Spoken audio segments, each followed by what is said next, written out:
A gente viu aí eleições 2020 e, dando sequência à série de entrevistas com os candidatos a prefeito de Rio Preto, hoje é a vez da prefeiturável do PT, a Celi Regina.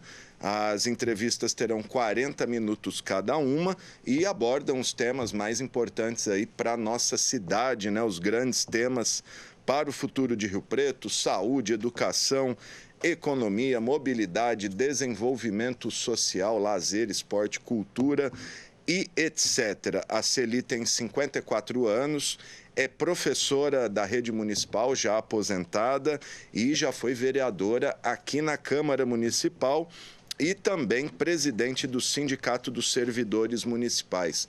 A Celi tem como vice o também servidor João Alfredo. Essas entrevistas serão reprisadas, né, ao longo da nossa programação. Lembrando que na segunda-feira nós falamos com o candidato do PCdoB, o Carlos Alexandre. Ontem nós falamos com o candidato do Novo, o Felipe Marchesoni. E hoje é a vez da Celi Regina da Cruz. E amanhã o entrevistado é o Paulo Bassan, do PRTB, né? Lembrando que o programa começa sempre às 16 horas e, como eu disse, essas entrevistas serão reprisadas ao longo da programação, todos com a mesma quantidade de reprise, os mesmos, tudo certinho, igualzinho para cada um.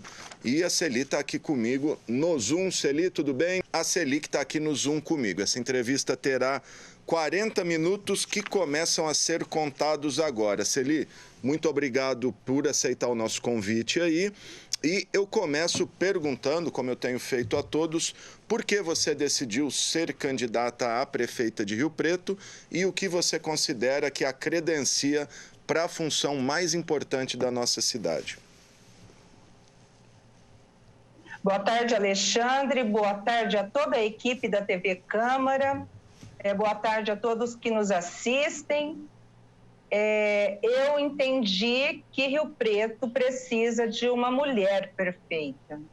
O Partido dos Trabalhadores fez essa discussão, né, na sua diretoria, na sua executiva, e fizemos essa conversa, que foi uma conversa muito importante, em que nós decidimos que o Partido dos Trabalhadores precisa de colocar uma prefeita na cidade de Rio Preto. E por que essa decisão? Porque nós entendemos que a mulher tem um olhar que difere do olhar do homem, né? É um olhar especial, a mulher tem um olhar mais clínico e ela consegue enxergar o que as pessoas precisam. E eu, particularmente, aceitei este desafio, porque entendo que nós precisamos governar para as pessoas. Ok. Celi, a gente vive num período aí de forte viés conservador e reacionário, né? E você é candidata pelo PT, o partido da ex-presidente Dilma, que foi empichada, impedida, e um partido que hoje alimenta forte rejeição em parcela significativa da sociedade. Como você pretende quebrar essa resistência e convencer o eleitor a votar em você? Nós queremos dialogar com toda a nossa população, Alexandre. Entendemos que é através do diálogo que nós vamos conseguir trazer as pessoas a entender o modo petista de governar, né? Apesar de tudo que você colocou, dessa onda que nós estamos vivendo, nós acreditamos nas pessoas, acreditamos muito, né? Então, é através do diálogo que nós entendemos que as nossas políticas públicas, os nossos planos de governo, ele será colocado, lançado para toda a população, para que ela entenda e veja o que é que nós queremos fazer para Rio Preto. E nós somos pessoas que estamos aí na lida, né? Nós queremos governar para toda a nossa população, mas principalmente para as pessoas em situação de maior vulnerabilidade social. E nisso eu tenho cátedra, né? porque eu sou filha de pedreiro, minha mãe costurava para fora, sou de uma família extremamente humilde, então eu sei muito bem como é que a gente precisa lutar para dar dignidade para as pessoas. Ok. Ao que você acredita essa polarização exacerbada da política de uns anos para cá, inclusive com discursos de ódio, enfim, o que você acredita? O que aconteceu? Em que momento aí que houve essa ruptura da civilidade para esse embate quase que campal aí entre um lado, entre os espectros aí, os diferentes espectros da política? Isso a gente pode trazer esse contexto, inclusive, para Rio Preto. Sim, eu entendo que foi com o nosso presidente Bolsonaro, não meu presidente, mas é o presidente do nosso país, né? Ele que trouxe essa política, essa forma de ódio entre as pessoas, né?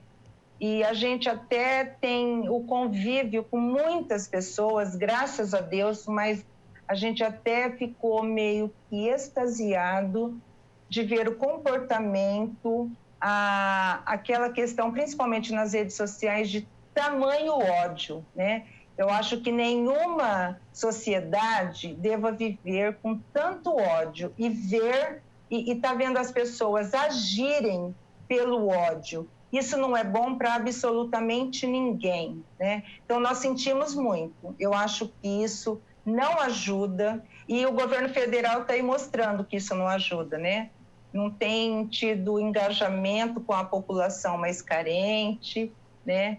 Não tem praticado políticas sociais para as pessoas que mais necessitam. Infelizmente, nós voltamos no nosso país a ver pessoas de novo na extrema pobreza, né? E isso é muito ruim. Política se faz com P maiúsculo e com honestidade, com sinceridade, com olhar nos olhos das pessoas, né?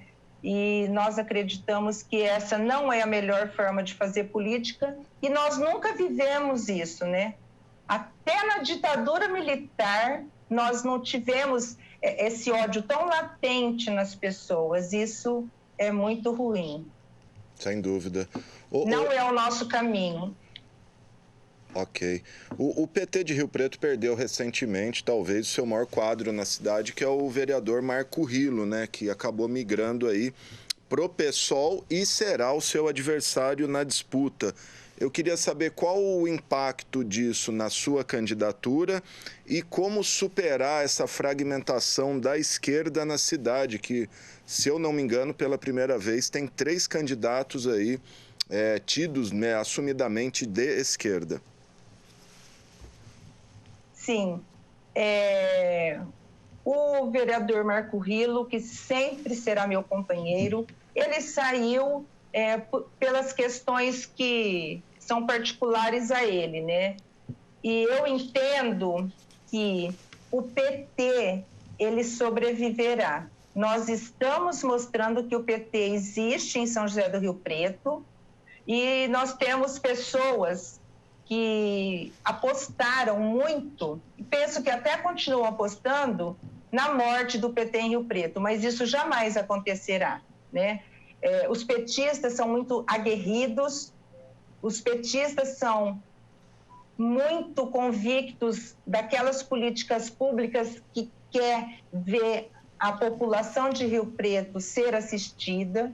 Então, assim, é lamentável, né, que tenha tido os 3 partidos, mas nós estamos, a esquerda, ela só se fragmenta nas campanhas eleitorais. Mas, na verdade, nós sempre estaremos juntos, porque as nossas causas são nobres e são muito parecidas. Agora, o PT, eu tenho a missão, junto com os companheiros e as companheiras, de reconstruir o partido na cidade. E assim nós já estamos fazendo e continuaremos a fazer depois da campanha eleitoral e sempre. Nós jamais vamos permitir que o maior partido da América Latina, o partido que tem o maior número de deputados federais na Câmara dos Deputados, tem o maior número de filiados, cabe em Rio Preto. Isso jamais acontecerá. Eu tenho certeza disso.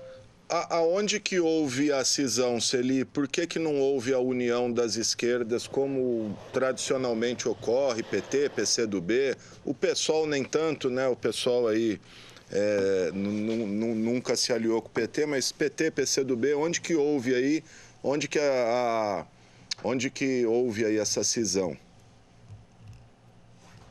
Então, o Partido dos Trabalhadores foi o partido que mais lutou, batalhou, reuniu com todos os partidos da esquerda, inclusive com os outros que não têm candidatura nestas eleições. Mas, infelizmente, chegou um determinado momento, não foi possível continuar, né?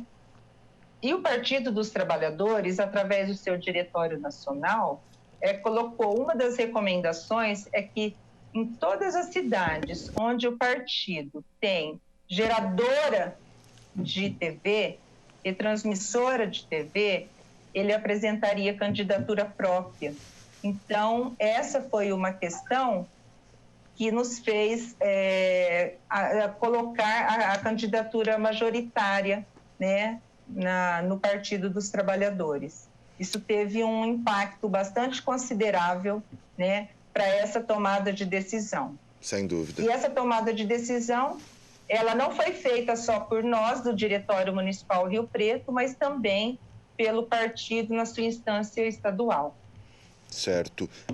Como será o financiamento da sua campanha? Vocês vão receber fundo partidário? Como que está sendo essa arrecadação de recursos? Então, Alexandre, nós iremos vivenciar, todos os partidos políticos, uma primeira experiência. Aliás, nós estamos vivenciando nessa campanha 2 experiências novas. Uma muito lamentável, que é a questão da pandemia, e a outra nós vamos trabalhar com dinheiro público de campanha, né? Então, o Partido dos Trabalhadores, ele tirou as orientações, né? Porque o TSE encaminha o dinheiro, a verba para os diretórios nacionais e este distribui para os diretórios municipais onde tenha candidaturas petistas. Então, nós vamos receber, nós temos uma régua, vamos dizer assim, né? Nas cidades onde tem a candidatura própria, com transmissão de TV, nas cidades onde tem reeleição. Então, assim, foi uma forma bastante democrática que o partido utilizou para estar fazendo a distribuição do dinheiro do fundo eleitoral.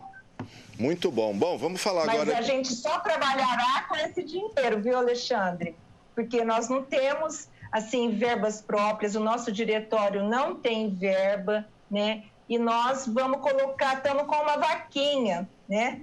Aí para as doações de campanha. Essa será a forma que nós nos apresentaremos, né, para a população na nossa campanha.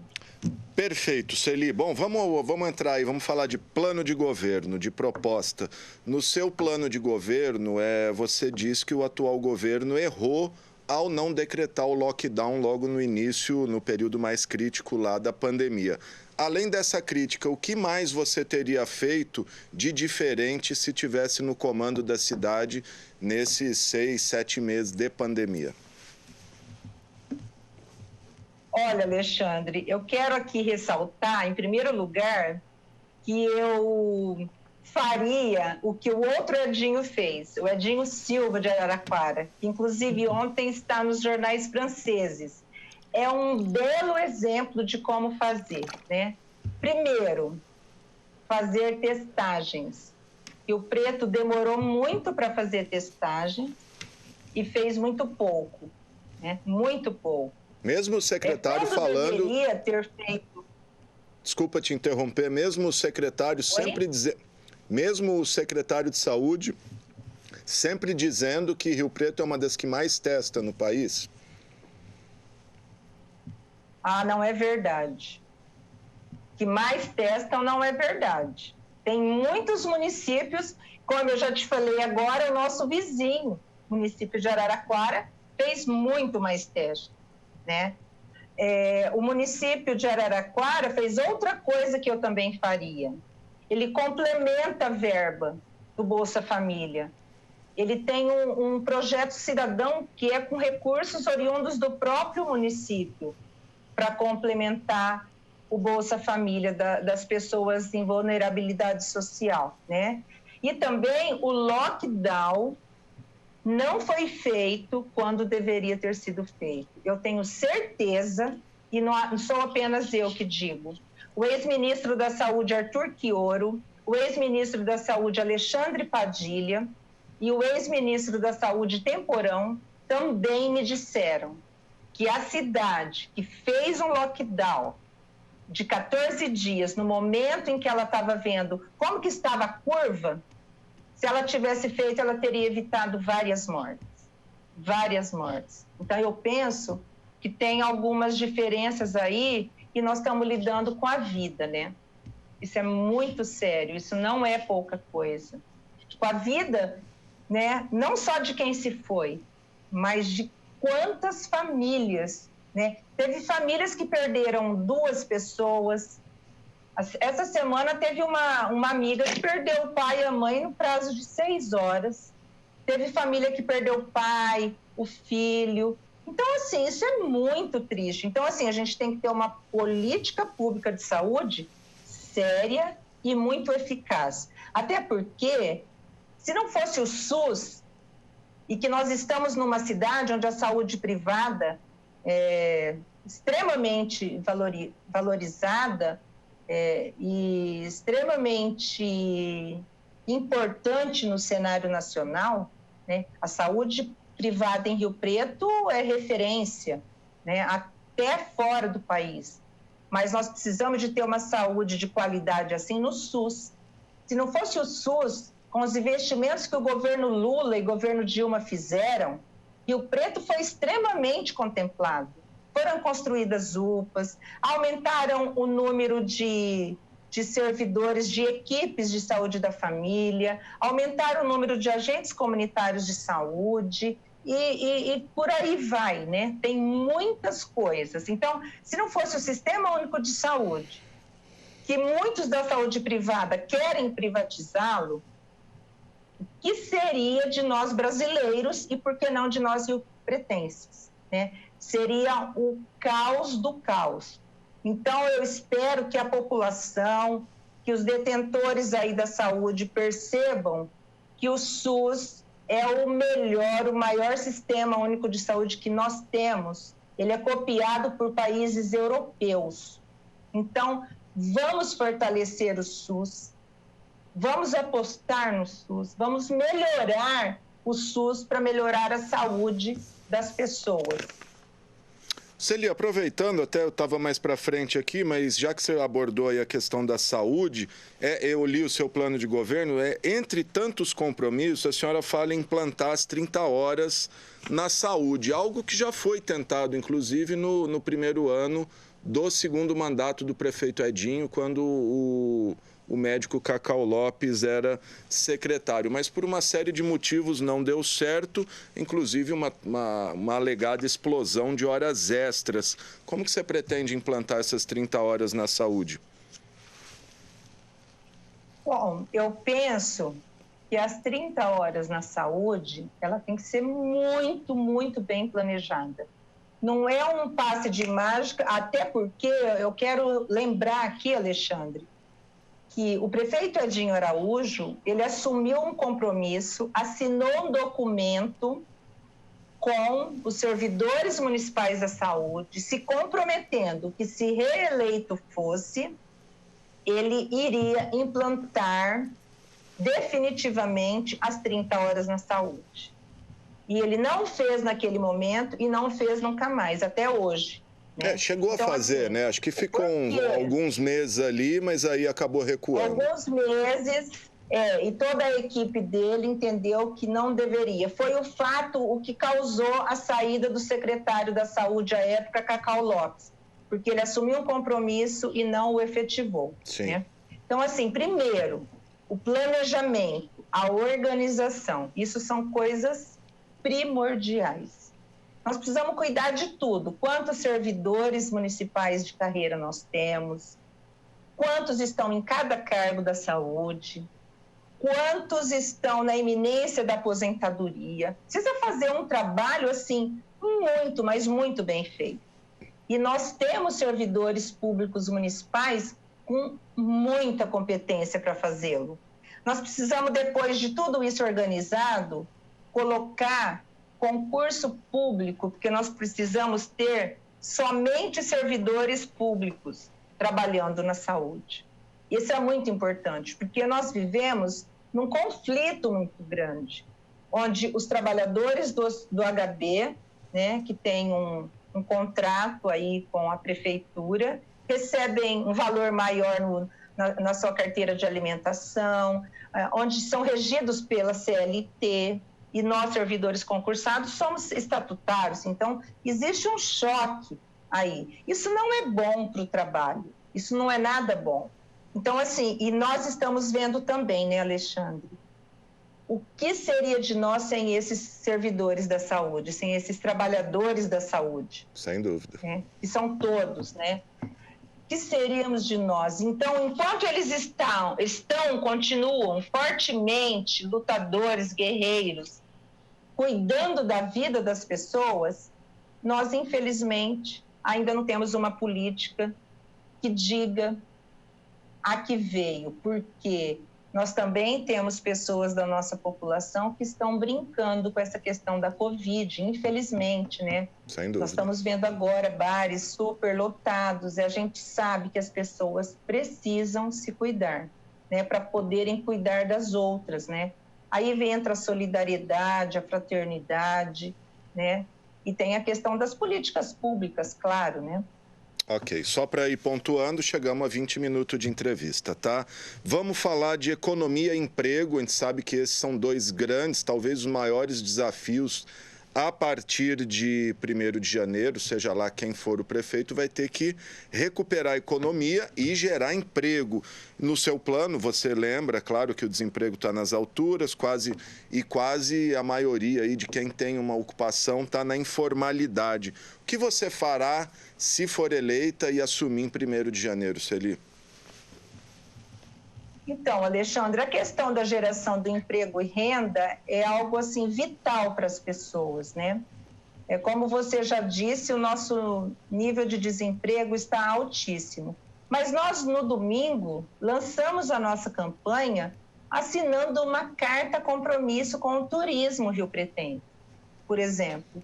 E numa das questões da contribuição do turismo local é a geração de emprego e renda. Porque nós não temos, né, essa área, não existe quase em Rio Preto, ela praticamente inexiste, né?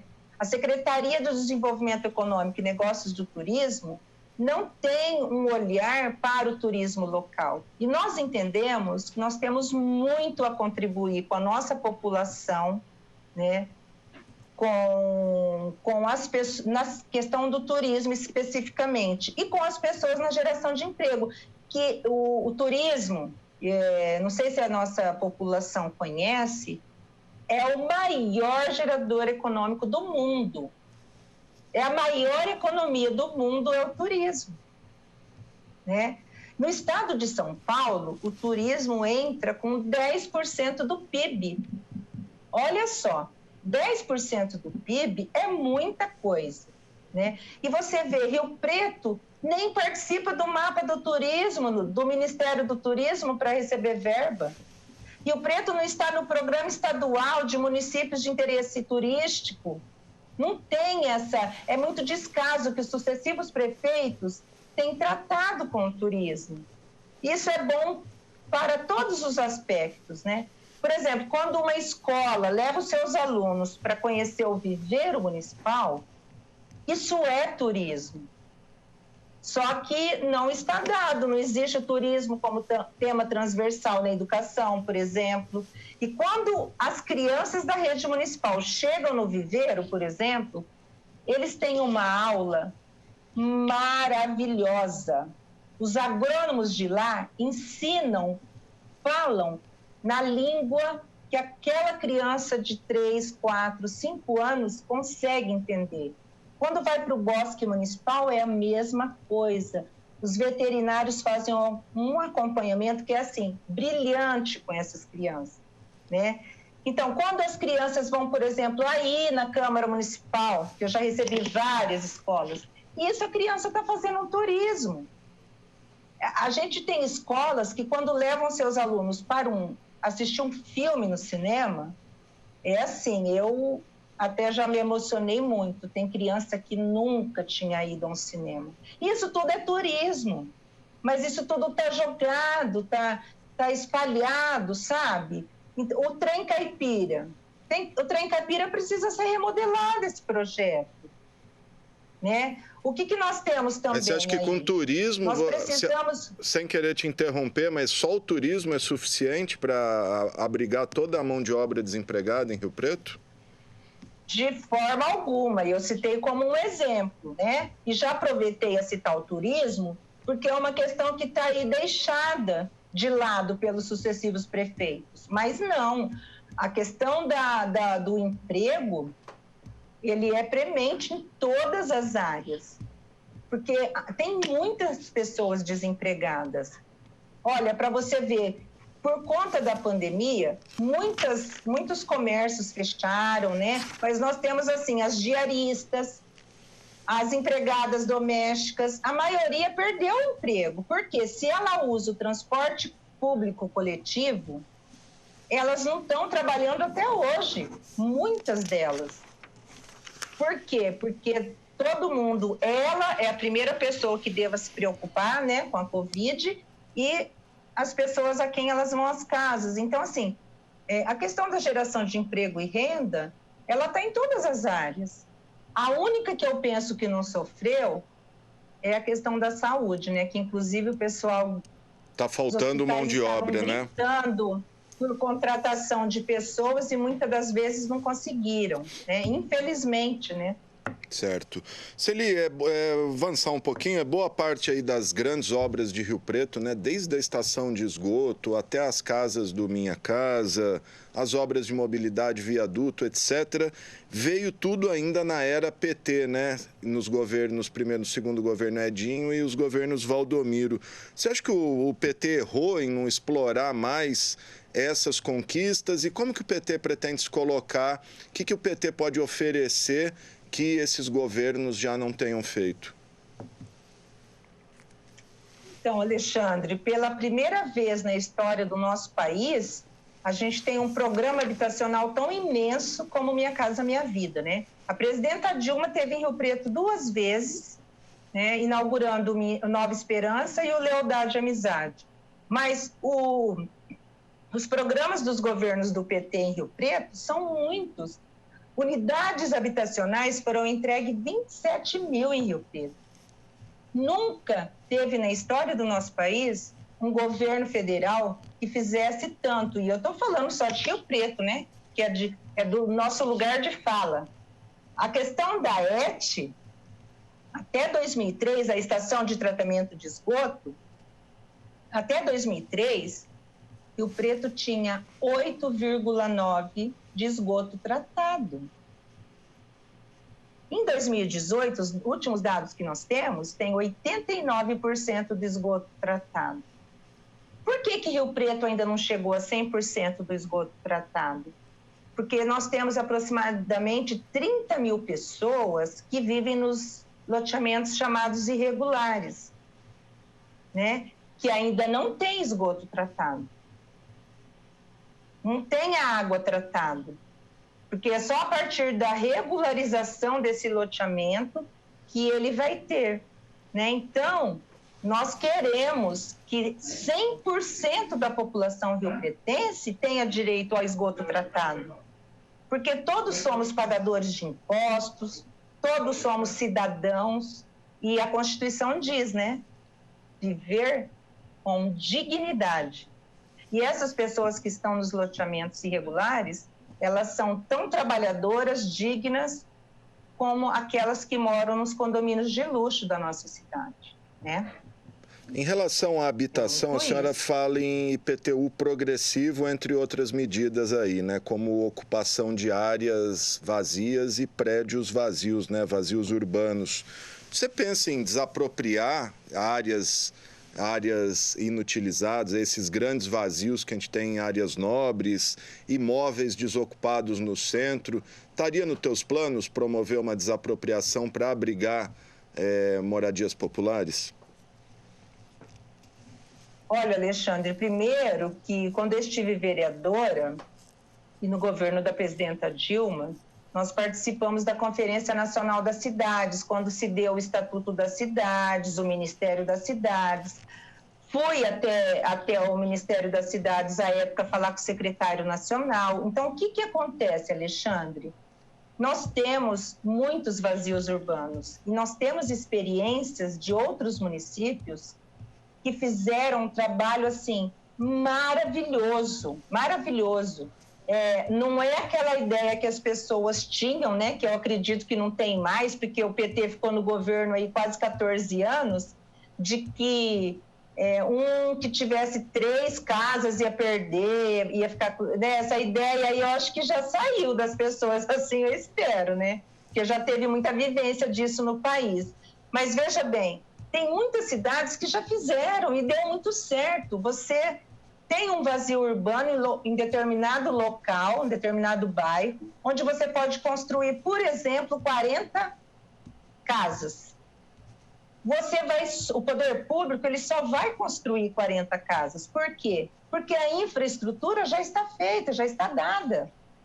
Você não vai precisar construir unidade de saúde, escola, creche, CRAS da assistência social, porque já tem tudo. Num outro bairro que tem um espaço para construir 20 casas, o poder público vai lá e constrói. Isso faz parte da política pública de habitação, né? É muito mais fácil, você resolve de uma maneira muito melhor e você também tem a socialização, né? Você está ali, as pessoas chegam, elas já vão ser, né, já vão ter vizinhos para acolhê-las, né? E não cria guetos, né? Importante. E não cria guetos. Não. Celi, a gente tem, você viu o alerta aí do Zoom, a gente tem mais 9 minutos para terminar aqui. Então, se você quiser abordar tudo, vamos avançar. Você pensa em rever contratos já firmados, se for eleita, como a série intermináveis contratos aí com a Construeste? Olha, Alexandre, eu acho que uma primeira coisa, quando a gente tem muita responsabilidade, nós precisamos chegar e conhecer tudo. Nós não podemos dizer assim, vou romper tudo, sendo que eu não sei como existe. Eu preciso de ter o conhecimento, ter uma equipe técnica muito bem preparada para visualizar, para estudar tudo isso. Em estando errado, claro que nós não vamos manter. Em estando correto, nós precisamos chamar esse empresário para discutir a realidade do orçamento do município, qual é a arrecadação do município. O que eu falei no início, tudo prima através do diálogo.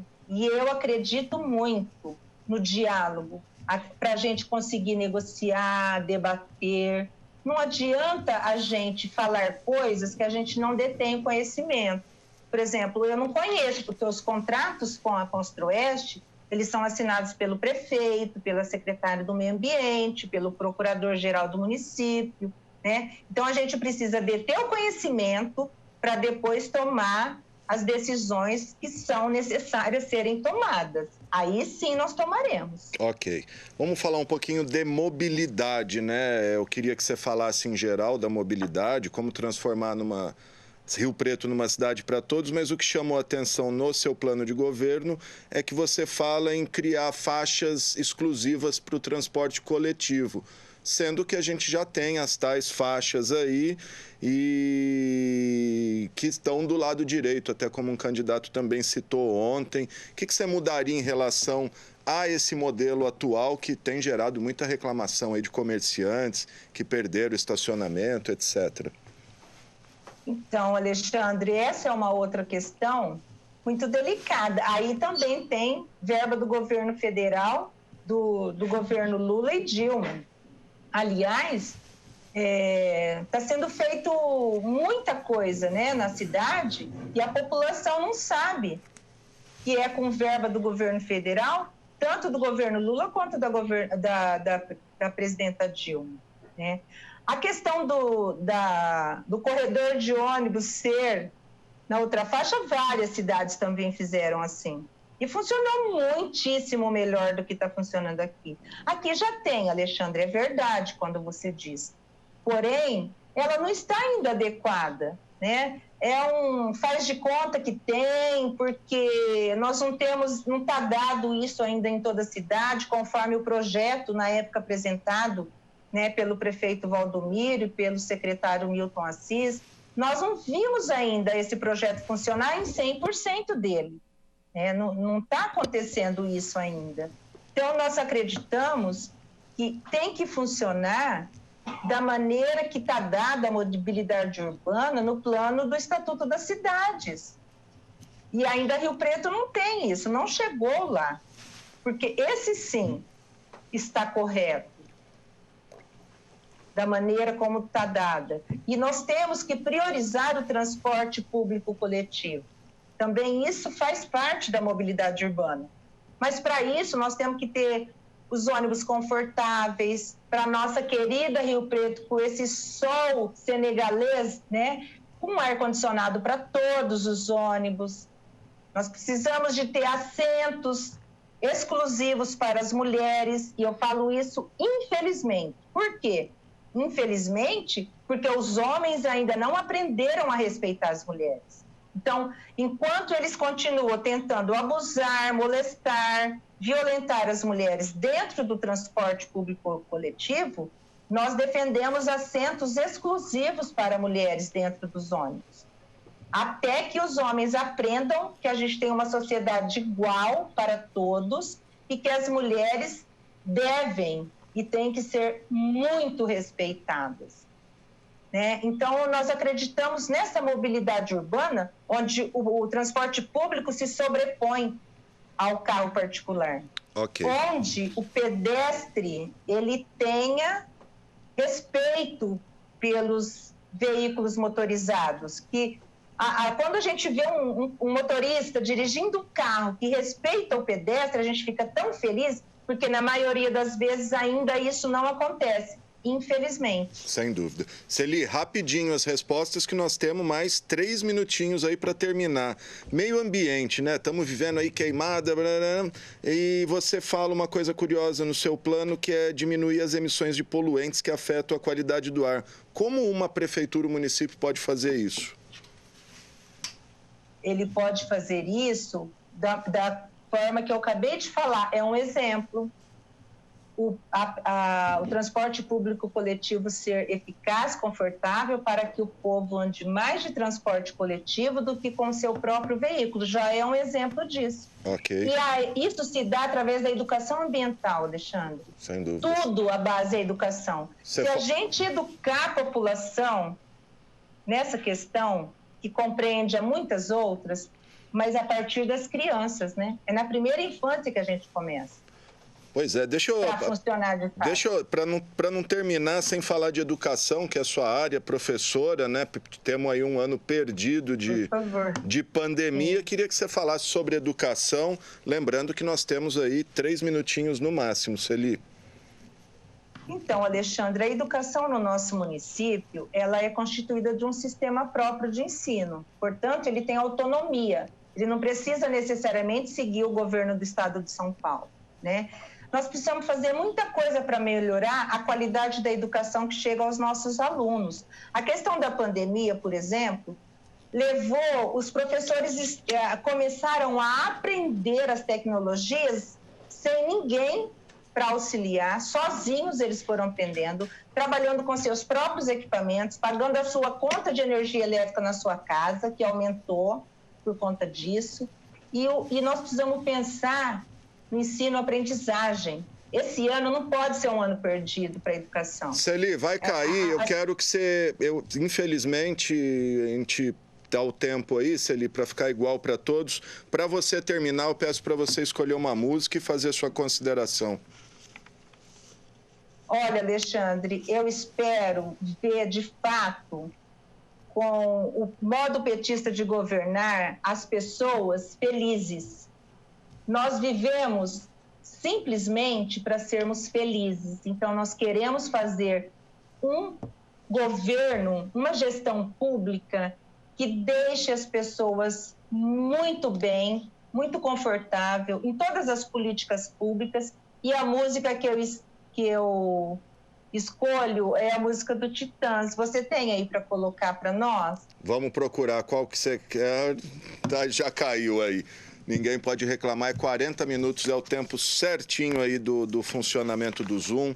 Eu agradeço demais a Celi, a música que ela escolheu.